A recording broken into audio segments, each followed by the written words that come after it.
Guys, അപ്പോൾ ഇന്നത്തെ maths എക്സാമിൻ്റെ റിവ്യൂ എന്ന് പറയാൻ പോകുന്നത്. അപ്പോൾ നേരെ റിവ്യൂയിലോട്ട് പോവാം. അപ്പം പറയുകയാണെങ്കിൽ ക്വസ്റ്റ്യൻസ് എല്ലാം നല്ല ക്വസ്റ്റ്യൻസ് തന്നെയാണ്. ഇനി അല്ലാണ്ട് വലിയ ടഫ് ക്വസ്റ്റ്യൻസ് ഒന്നും ഉണ്ടായില്ല.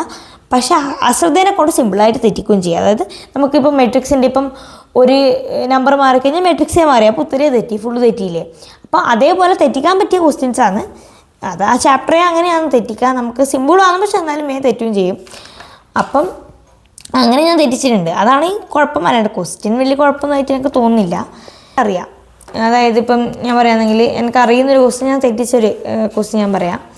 ഇപ്പം ഈ ഒരു 6 മാർക്കിൻ്റെ ഈ ഒരു ക്വസ്റ്റ്യനില്ലേ, ഈ ഒരു ക്വസ്റ്റ്യൻ ചെയ്യാനും അറിയാം, വഴിയെല്ലാം കറക്റ്റായിനി, പക്ഷേ ലാസ്റ്റ് ഉത്തരം മാത്രം തെറ്റിപ്പോയിനി. എങ്ങനെയാണെന്ന് അറിയില്ല, ഉത്തരം തെറ്റിനി, വഴിയെല്ലാം ശരിയാണ്. അങ്ങനെ അത് എല്ലാം ചെയ്യാനറിയാം, പക്ഷേ ലാസ്റ്റ് ഒരു ഉത്തരത്തിനൊരു ഇതുണ്ടാവും അതേപോലത്തെ. പിന്നെ എനിക്ക് ഏറ്റവും വേഗം ചെയ്യാൻ പറ്റിയത് ഈ ഒരു ഇൻവേഴ്സ് ട്രിഗണോമെട്രിയിൽ നിന്നും പിന്നെ ഡിഫറൻസിയേഷനൊക്കെ വന്നത് ചെയ്യാൻ പറ്റിയിട്ടുണ്ടായിരുന്നു. അതായത് ഞാൻ ചിലത് എഴുതിയിട്ടില്ല, ഞാൻ ഈ ഒരു ഭാഗം വിട്ടിനി. അപ്പം ഈ ഒരു ഡിഫറൻസിയേഷൻ ഞാൻ ചെയ്തിട്ടില്ല. ഇത് പക്ഷേ ചെയ്തിനി. ഇതിപ്പോൾ നമ്മൾ ഇൻവേഴ്സ് ട്രിഗണോമെട്രിയും അതേപോലെ ഇതും കൂടി മിക്സ് ആയിട്ടുള്ള ക്വസ്റ്റ്യൻ അല്ലേ. അപ്പോൾ അത് സമയം എടുത്തത് നമ്മുടെ മെട്രിക്സും ഡിറ്റർമിനൻസും ആണ്.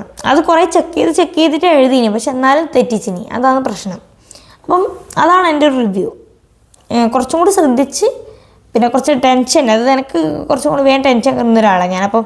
അയ്യോ കുറേ ഇനി സമയമില്ലല്ലോ അങ്ങനെയെല്ലാം വിചാരിച്ച് കുറച്ച് വെപ്രാളത്തിലെല്ലാം എഴുതിക്കൊണ്ട് കുറച്ച് തെറ്റിയിട്ടുണ്ട്. അതാണ് പ്രശ്നം. അല്ലാണ്ട് ക്വസ്റ്റ്യൻ വലിയ കുഴപ്പമില്ലാത്തൊരു ക്വസ്റ്റ്യൻ ആണെന്നാണ് എൻ്റെ ഒരു അഭിപ്രായം. അപ്പോൾ ഗൈസ്, ഇതാണ് എൻ്റെ റിവ്യൂ. അപ്പോൾ നിങ്ങൾക്ക് പറ്റിയ അബദ്ധങ്ങൾ എന്തെങ്കിലും ഉണ്ടോ, അല്ലെങ്കിൽ നിങ്ങളുടെ എക്സാം റിവ്യൂ എന്താണ്, നിങ്ങൾ താഴെ കമൻറ്റ് ചെയ്യുക.